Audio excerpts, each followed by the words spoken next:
Good morning बच्चों। आज अपना टॉपिक जो आपका पेपर फर्स्ट है पॉलिटिकल थ्योरी, उसमें अपन आज व्यवहारवाद पर चर्चा करेंगे।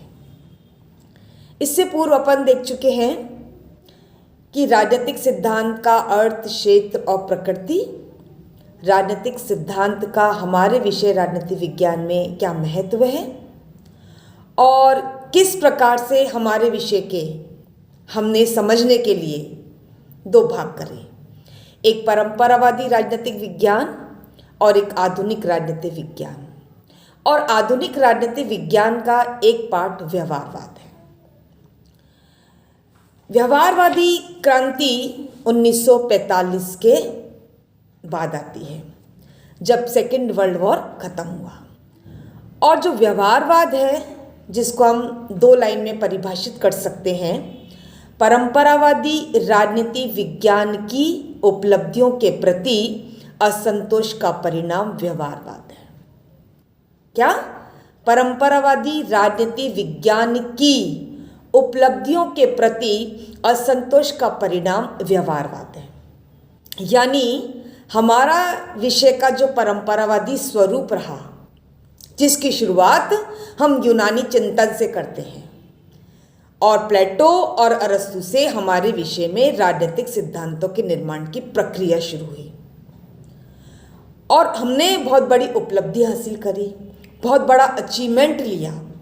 अचीवमेंट प्राप्त करने के बाद जब सेकेंड वर्ल्ड वॉर खत्म हुआ तो विशेषकर अमेरिका के राजनीति वैज्ञानिकों में हमारे विषय की प्रकृति और उसके अनुसंधान के साधनों के प्रति एक असंतोष व्याप्त हुआ और असंतोष भी गहरा वाला। वे इस चीज को महसूस करने लगे कि हमारा विषय अन्य सामाजिक विज्ञानों की तुलना में पिछड़ रहा है, हमें कुछ करना होगा। और इस असंतोष ने एक क्रांति को जन्म दिया। इस असंतोष ने एक क्रांति को जन्म देने के साथ साथ हमारे विषय के अर्थ को, उसकी परिभाषा को, उसकी मान्यताओं को, उसकी विशेषताओं को बिल्कुल बदल डाला। हमने इस दृष्टिकोण को, इस अप्रोच को एक क्रांति का और आंदोलन का नाम दिया। इसके विस्तृत क्षेत्र में वह सभी दृष्टिकोण, विरोध और प्रतिक्रियाएं शामिल हुई जिनको बहुत से राजनीति वैज्ञानिकों ने शोध के समान साधनों के रूप में विकसित किया, ताकि राजनीति शास्त्र को राज्य और सरकार के दर्शन शास्त्र की जगह राजनीतिक व्यवहार का एक शुद्ध विज्ञान बनाया जा सके। इन विचारकों का जो मुख्य फोकस था, जो मुख्य अप्रोच थी कि हमारा विषय प्योर साइंस बनना चाहिए। तो व्यवहारवाद में व्यवहारवाद का अर्थ, उसकी प्रमुख मान्यताएं, व्यवहारवाद का विकास, व्यवहारवाद की प्रमुख परिभाषाएं, व्यवहारवाद की डेविड ईस्टन ने, चूंकि व्यवहारवाद का सबसे बड़ा प्रवर्तक और सबसे बड़ा समर्थक रहा, उसने विशेषताएं बताई। और हमारे विषय राजनीति विज्ञान में जो व्यवहारवादी आंदोलन अपनी भूमिका निभाई, जो योगदान दिया, उस पर चर्चा करेंगे और साथ में इसकी आलोचना को देखेंगे। मेलफोर्ड सिबली ने द लिमिटेशंस ऑफ बिहेवियरिज्म पर इसमें कुछ आलोचना बताने का प्रयास किया। तो इस प्रकार से 1945 से लेकर 1969 तक हमारा विषय पूरी तरह से व्यवहारवाद के से ओतप्रोत है। हर राजनीतिक वैज्ञानिक अपने को व्यवहारवादी कह रहा है और व्यवहारवाद का बिल्ला लगा रहा है। यानी व्यवहारवाद में वही चीज़ें हैं, वही बातें हैं जो परंपरावाद में नहीं है। जैसे हमारा विषय, जिसकी शुरुआत हम प्लेटो और अरस्तु से यूनानी चिंतन से मानते हैं, हमारा विषय मूल्यों की बात कर रहा है, हमारा विषय कल्पना की बात कर रहा है, हमारा विषय आदर्श की बात कर रहा है, हमारा विषय इतिहास की बात कर रहा है, हमारा विषय दर्शन शास्त्र की बात कर रहा है। और हमारा विषय अरस्तु ने जिस 158 संविधानों का तुलनात्मक अध्ययन किया, तुलनात्मक और ऐतिहासिक और कानूनी और औपचारिक दृष्टिकोण की बात कर रहा है। 1945 में जब व्यवहारवाद आता है और व्यवहारवादियों ने अपने विषय में बदलाव की आवश्यकता को महसूस किया, तो अब हमारे विषय में वो कहने लगे कि अब हमारे विषय में मूल्यों के स्थान पर तथ्य हैं। हमारे विषय में कल्पना और आदर्श का कोई स्थान नहीं है। हमारे विषय में यथार्थ का, व्यवहार का और वास्तविकता का स्थान रहेगा। हमारे विषय का संबंध अब केवल इतिहास और दर्शन शास्त्र से न रहकर हमारे विषय का संबंध अब इंटरडिसिप्लिनरी अप्रोच, अंतर अनुशासनात्मक है। और हमारे विषय की जो अध्ययन की पद्धति है वो कैसी है? अनुभववादी है और वैज्ञानिक है। तो जो मोटा मोटा अंतर परंपरावादी राजनीति विज्ञान और आधुनिक राजनीति विज्ञान, जिसका एक रूप व्यवहारवाद है, उसमें ये है मूल्य ऑब्लिक तथ्य, कल्पना आदर्श ऑब्लिक यथार्थ, व्यवहार और वास्तविकता, इतिहास और दर्शन शास्त्र ऑब्लिक अंतर अनुशासनात्मकता। और सबसे प्रमुख चीज दर्शन शास्त्र और इतिहास के अलावा हमारे यहाँ पर जितने भी सोशल साइंस के विषय हैं और जितने भी प्राकृतिक नेचुरल साइंस के विषय, उससे हमको अपना गहरा संबंध स्थापित करना पड़ेगा। हमें जो हमारा कानूनी और संस्थागत दृष्टिकोण था वो पूर्ण ना होकर अपूर्ण है।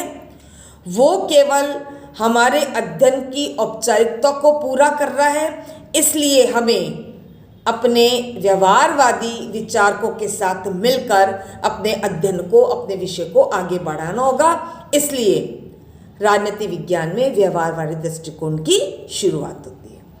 अब जहाँ तक व्यवहारवादी विचारकों का प्रश्न है, जिसमें हमने रॉबर्ट ढाल का नाम लिया, जिसमें हमने डेविड ईस्टन का नाम लिया और जिसमें हमने किर्कपैट्रिक का नाम लिया, ग्राहम वालिस का नाम लिया, लासवेल का नाम लिया, कैटलिन का नाम लिया, ये सारे के सारे जो विचारक है वो हमारे विषय में व्यवहारवाद के प्रबल समर्थक हैं।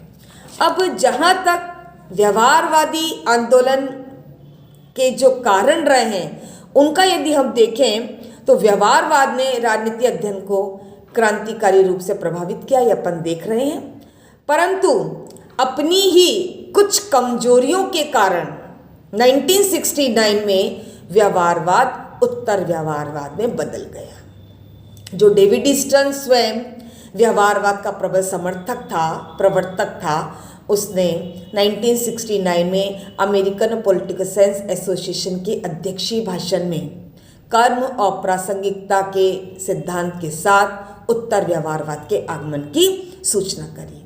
तो व्यवहारवाद की शुरुआत किससे होती है? परंपरावादी राजनीतिक विज्ञान की प्रकृति और अनुसंधान के साधनों के प्रति असंतोष के कारण, और उत्तर व्यवहारवाद की शुरुआत व्यवहारवाद में कुछ कमियां देखी। और इस व्यवहारवादियों में से ही कुछ विचारक इस चीज़ को महसूस करने लगे कि हमने हमारा जो सारा समय है वो तथ्यों में, वैज्ञानिकता में हम इतने उलझ गए हैं कि जो हमारे विषय का जो आधार था, जो हमारे विषय का बेस था, उससे हम कोसों दूर जा चुके हैं। हमारा विषय मूल्यों की बात कर रहा था, हमारा विषय हमारे आदर्श की बात कर रहा था, हमारा विषय हमारी कल्पना की बात कर रहा था।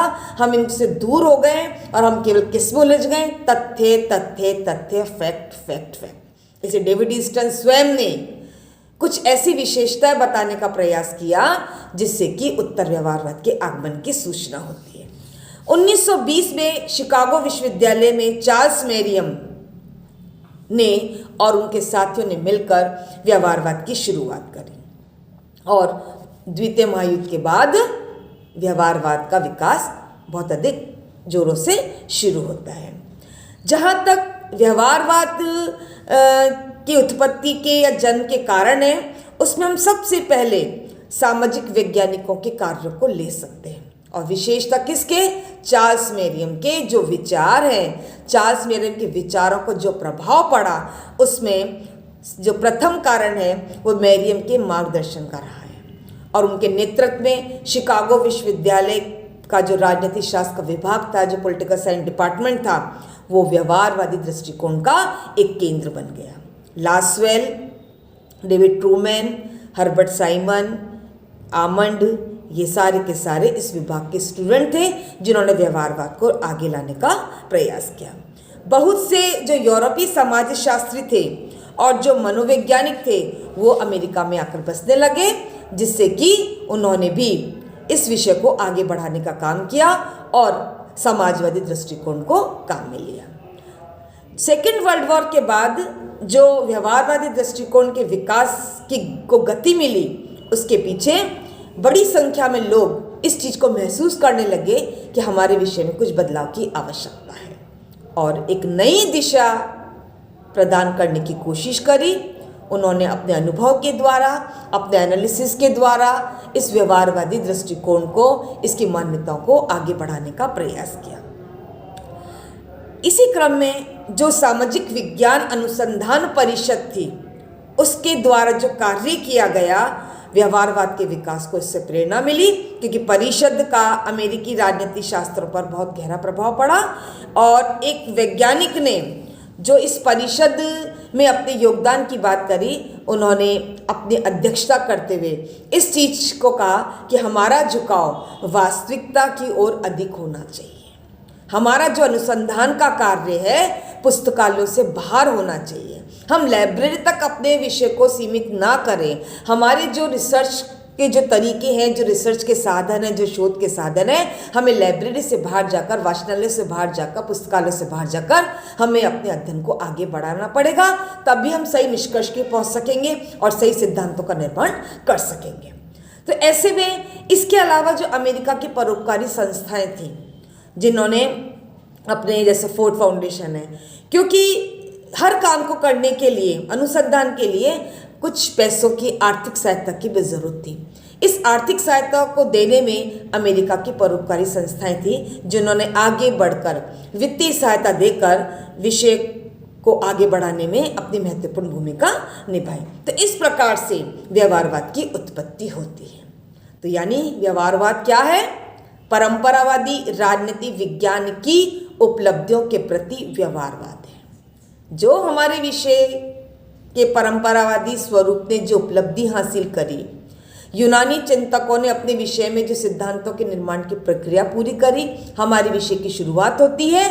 लेकिन हमारे विषय की प्रकृति और उसके अनुसंधान के साधनों के प्रति कुछ असंतोष ने व्यवहारवादी आंदोलन को जन्म दिया और हमने कुछ ऐसे कारण देखे जो व्यवहारवाद को लाने की बात करते हैं। व्यवहारवादी विचारकों का हमने नाम लिया, जिनमें हमने डेविड ईस्टन, रॉबर्ट डाल, किर्कपैट्रिक, चार्ल्स मेरियम, लासवेल आदि का नाम हम उल्लेखनीय रूप से ले सकते हैं। तो ये तो व्यवहारवाद के आने की बात करी, उत्पत्ति की बात करी। अब जहाँ तक व्यवहारवाद की परिभाषा का प्रश्न है, एक निश्चित परिभाषा देना कठिन प्रतीत होता है। क्यों? क्योंकि हर विचारक ने अपने तरीके से, क्योंकि उस समय जो व्यवहारवादी शुरुआत होती है, व्यवहारवाद की शुरुआत होती है, व्यवहारवाद का जो बात की जा रही है, हर वैज्ञानिक अपने तरीके से इसको परिभाषित करने की कोशिश करता है, क्योंकि सभी विचारक अपने अपने तरीके से परंपरावादी राजनीति विज्ञान के विरुद्ध कुछ विरोध जता रहे हैं, कुछ असंतोष व्यक्त कर रहे हैं और अपने अपने हिसाब से इसको परिभाषित करने का प्रयास कर रहे हैं। यानी सब व्यवहारवाद का पक्ष ले रहे हैं, व्यवहारवाद के साथ रहने की बात कर रहे हैं और एक छाते के नीचे भी खड़े हुए हैं, जिससे कि हम बारिश से भीग ना जाए। लेकिन हर व्यक्ति का, हर विचारक का, हर विश्लेषणकर्ता का, हर विचारक का, जो अमेरिका के राजनीतिक वैज्ञानिकों की श्रेणी में आ रहे हैं, उन्होंने भिन्न भिन्न तरीकों से अपने विषय में व्यवहारवाद की चर्चा करी और अपने अपने तरीकों से इस व्यवहारवाद को परिभाषित करने का प्रयास किया। परंतु व्यवहारवाद की प्रकृति और क्षेत्र के संबंध में भिन्न भिन्न विचार रखने के बावजूद अपने आप को व्यवहारवाद का विचारक मान रहे हैं, भिन्न दृष्टिकोण रख रहे हैं उसकी प्रकृति को लेकर, इसके क्षेत्र को लेकर, लेकिन सब कह रहे हैं हम व्यवहारवादी हैं। और इस स्थिति की जो व्याख्या किर्कपैट्रिक ने बहुत सुंदर और उचित तरीके से प्रस्तुत की है। उन्होंने कहा कि द्वितीय विश्व युद्ध और 1950 के मध्य के वर्षों तक राजनीति व्यवहारवाद का दृष्टिकोण भी था, एक चुनौती भी थी, एक झुकाव भी था, एक सुधार आंदोलन भी था और एक प्रकार का अनुसंधान भी था और एक प्रकार की प्रार्थना भी थी।